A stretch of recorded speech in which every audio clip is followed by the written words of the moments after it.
Hey, ladies and gentlemen, do you ever feel like you were about to make a decision and something deep inside whispered, don't do it? Maybe it was a voice, maybe it was a nudge, maybe it was just that unshakable discomfort. But you did it anyway. And later you found yourself asking, why didn't I listen? Today's message is titled, The Power of the Warning. There's a reason God gives us warnings. And it's not because He wants to hold us back. It's because He sees further down the road than we can. He sees the collisions before we make the turn. He sees the collapse before we see the cracks. When God says, don't go there, it's not about restriction, it's about protection, it's about preservation, it's about the longevity of your purpose. Simon Sinek often talks about the why behind decisions. Why do we lead? Why do we act? Why do we choose what we choose? But rarely do we pause and ask, why is God telling me no? We take no as rejection. We interpret it as punishment. But what if it's neither? What if it's actually God's way of saving us from stepping into something that looks right but is actually wrong for who we are? Sometimes the greatest form of love is a boundary, and sometimes that boundary shows up as a warning. You know that feeling in your gut when something doesn't sit right, even though it all looks good on paper? That's not fear. That's not insecurity. That's discernment.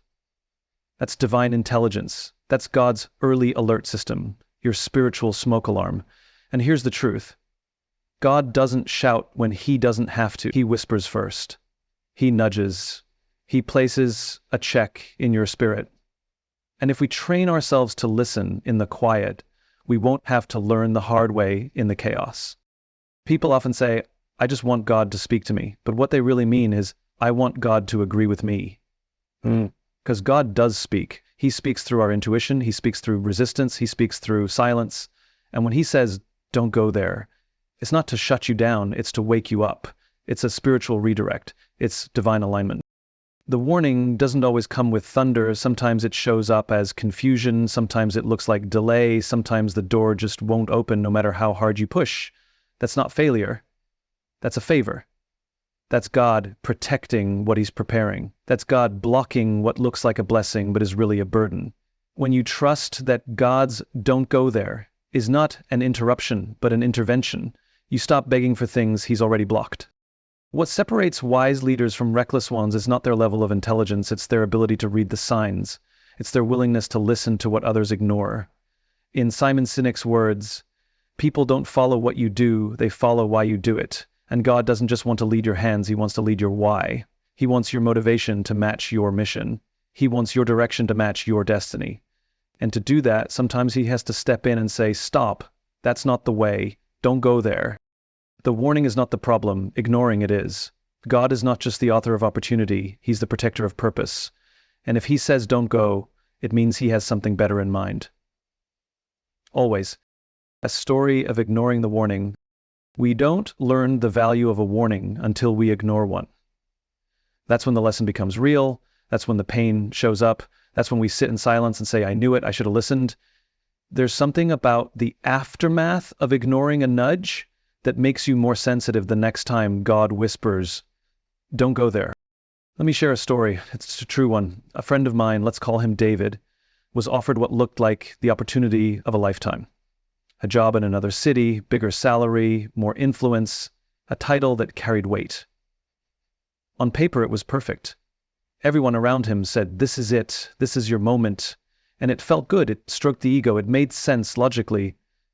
But deep down, something was unsettled. David couldn't sleep. He kept feeling this weight, this tension. Not fear, just discomfort. But he brushed it off. He told himself, this is just nerves. This is just me being afraid of change. But that wasn't the truth. The truth was, God was warning him. Gently, quietly, repeatedly. But David ignored it. He told himself what we all tell ourselves when the warning gets in the way of what we want. Maybe I'm just overthinking. Maybe I'm just being overly cautious. And he went anyway. He moved cities, he took the job, he stepped into the role. At first, everything seemed fine. But within months, the reality set in. The environment was toxic, the leadership was unethical, the pressure was inhumane, his values were constantly compromised, his health started to decline, his joy was gone, and one day, sitting alone in his apartment, he whispered to himself, God tried to tell me. He warned me. That one sentence changed everything because now he could see it, all the signs, all the red flags, all the internal alerts he ignored. He didn't need another confirmation. He had already received it. He just didn't want it. That's the danger of ignoring the warning. It's not just that you go somewhere you shouldn't have. It's that you knew deep down you weren't supposed to go and you did it anyway. And that awareness haunts you more than the consequences ever could. We live in a culture that celebrates the grind, the hustle, the risk. We're taught to chase every open door, say yes to every opportunity, and trust our own ambition. But here's the truth. Not everything that glitters is gold, and not every opportunity is an assignment. You can walk through a door that looks divine and discover it's actually a distraction. That's what happened to David. That's what happens to so many of us when we prioritize momentum over meaning. What if the warning isn't meant to frustrate you, but to free you? What if the very thing you're disappointed by today, because God said no, is the thing you'll be thanking him for a year from now? Warnings don't feel like blessings until we look back and realize they were the reason we avoided disaster. Simon Sinek teaches that real leadership is about clarity. It's about knowing who you are and what you stand for so that when the world offers you a shiny distraction, you don't sell your soul just to say yes. But clarity only comes when we're honest with ourselves. And honesty starts when we admit, I felt the warning, I just didn't want to obey it. God's not trying to ruin your life with a warning. He's trying to rescue it. He's not trying to take opportunities from you. He's trying to make sure the ones you step into don't take you away from your purpose. David learned that the hard way. But he also learned something else. God doesn't abandon you just because you ignored the warning. He meets you in the consequence, restores what was broken, and teaches you how to listen better next time. Learning to recognize God's don't. One of the greatest skills you will ever develop in life is the ability to discern when God is saying, don't go there. But here's the challenge. It's not always obvious. It's not always dramatic. It's not always loud. We often expect God to speak in lightning bolts and burning bushes. But most of the time, he speaks in patterns, in silence and restlessness. And if you're not trained to hear it, you'll miss it and walk straight into what he was trying to save you from. Recognizing God's don't requires sensitivity. Not emotional sensitivity, but spiritual sensitivity. You have to slow down enough to pay attention. You have to learn the difference between anxiety and discernment, between fear and wisdom. Because sometimes the no you're hearing isn't about failure, it's about foresight. God's don't often comes as friction. You're trying to force something to work, and no matter what you do, it just won't fit. The meetings fall through, the conversations feel forced, the vibe is off. You keep telling yourself, I just need to push harder, but God is whispering, you're pushing in the wrong direction. It's not always about pushing through resistance. Sometimes it's about learning when resistance is a signal to pause. There's a difference between spiritual resistance and spiritual warfare. Not everything hard is the enemy trying to block you. Sometimes it's God trying to redirect you. But if you don't recognize his voice, you'll misinterpret his protection as punishment, and you'll get mad at God for the very thing that's saving your life. Simon Sinek teaches that clarity comes from listening deeply, not just to others, but to yourself. In the same way, hearing God's warning starts with learning how he speaks to you. For some, it's a gut feeling. For others, it's a deep unease. Some people hear his voice in their dreams. Others feel it in their relationships.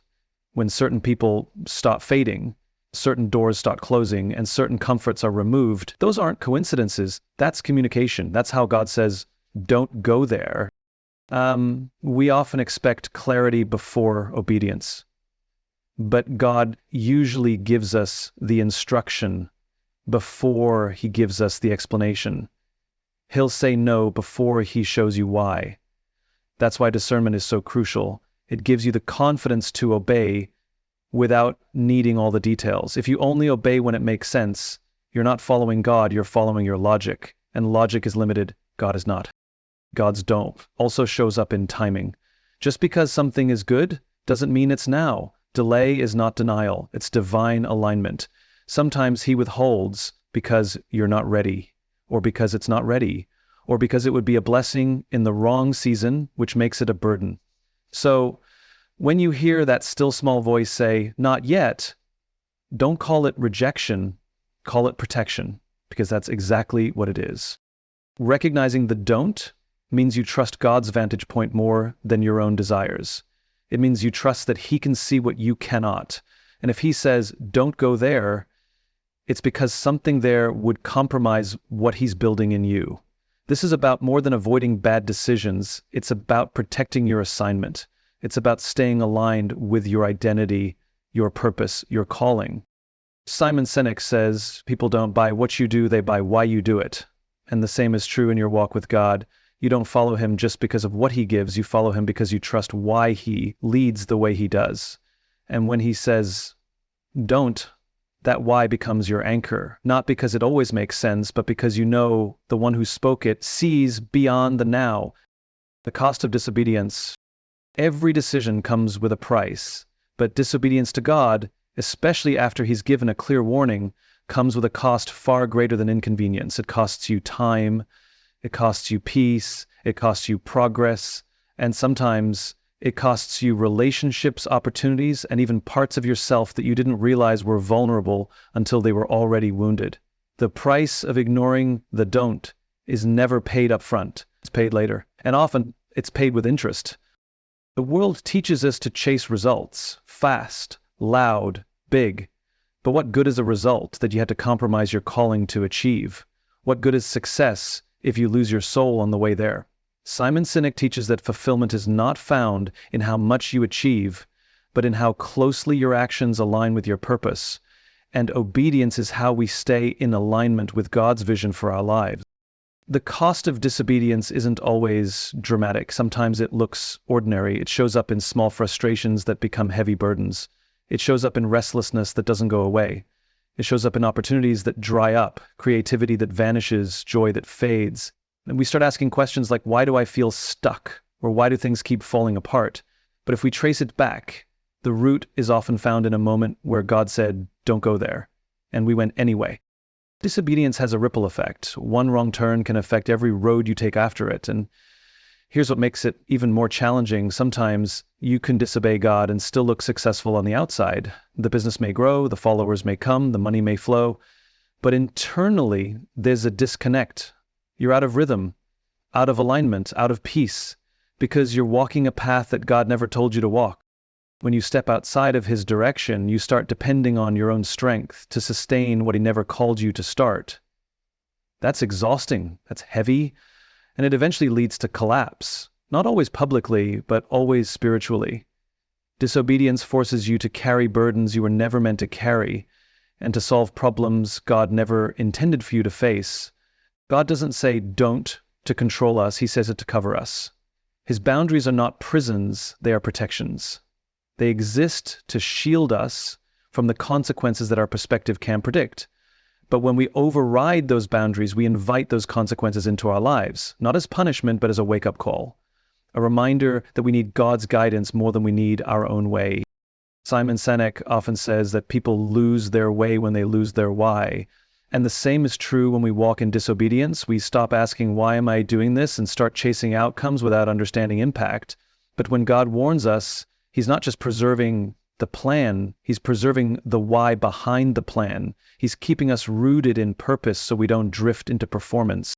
Every no from God is connected to a greater yes we may not yet see.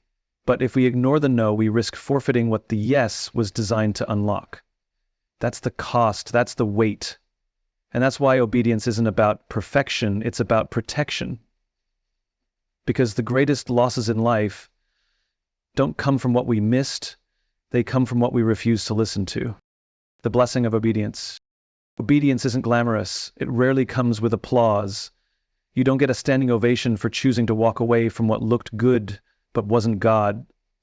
But make no mistake, obedience is the doorway to peace.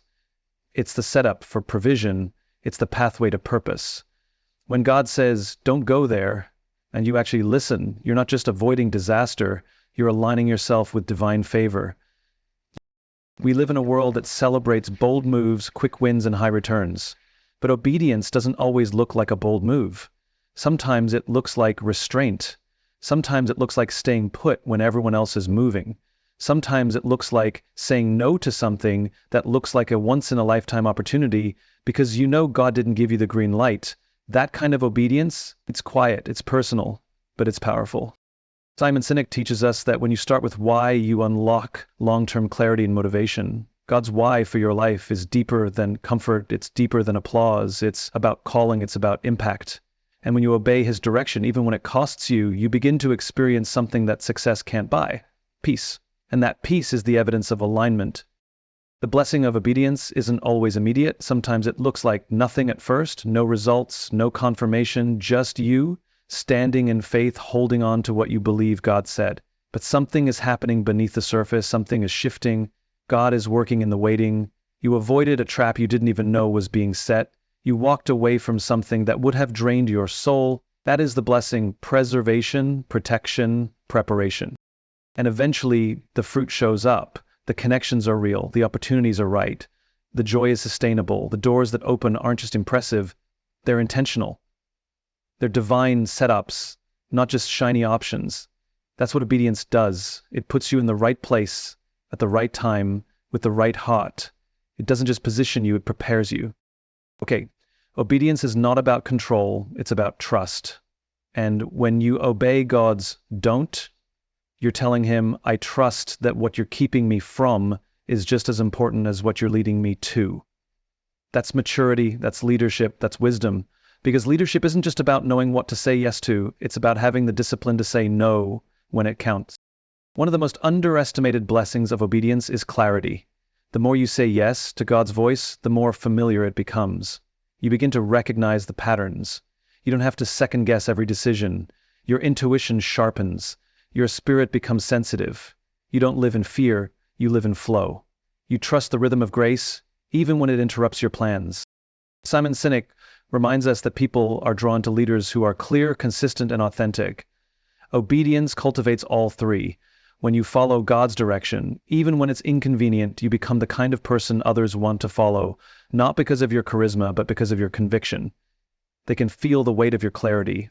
They can sense that your yes means something and your no comes from a deeper place. The blessing of obedience is not just found in what you gain, it's found in who you become. You become more grounded, more aligned, more at peace. You start to see that God wasn't trying to keep something from you, he was trying to bring something through you. And the moment you surrendered to that process, everything changed. Doors you couldn't open began to open. People you couldn't reach started finding you, and you didn't have to chase anything. Because what's for you knows how to find you when you're in the right place. Trust in the voice you can't always explain. There comes a point in life where you realize not every decision can be explained in logical terms. Not every move you make will make sense on paper, and not every warning will come with a full explanation. But when you learn to trust the voice of God, especially when it contradicts what you see, you step into a higher level of clarity, not because you understand everything, but because you trust the one who does. We've all had moments where something just didn't feel right. You were in the middle of something that looked good, looked promising, and suddenly your peace was disturbed. Not by a crisis, not by an argument, just a subtle shift, like a spiritual tap on the shoulder saying, you don't belong here. You didn't hear it with your ears, but you knew it in your soul. That's the voice. That's the one you can't always explain, but you must learn to trust. Simon Sinek says, people are inspired by a cause, a belief, something deeper than the surface. That's exactly how this voice works. It doesn't appeal to what you can see, it appeals to what you believe. And often it pulls you away from something comfortable and calls you into something uncertain. It rarely gives you a map. It usually just gives you a moment, an instruction, and expects you to obey before the full picture becomes clear. Why? Because trust is only proven in uncertainty. It's easy to trust when the plan is detailed, when the outcomes are guaranteed, but that's not trust, that's calculation. Real trust is when God says, don't go there. And even when everything in you wants to go, even when everyone around you is cheering you on, even when logic tells you it's the right move, you say, okay, God, I trust you more than I trust my own eyes.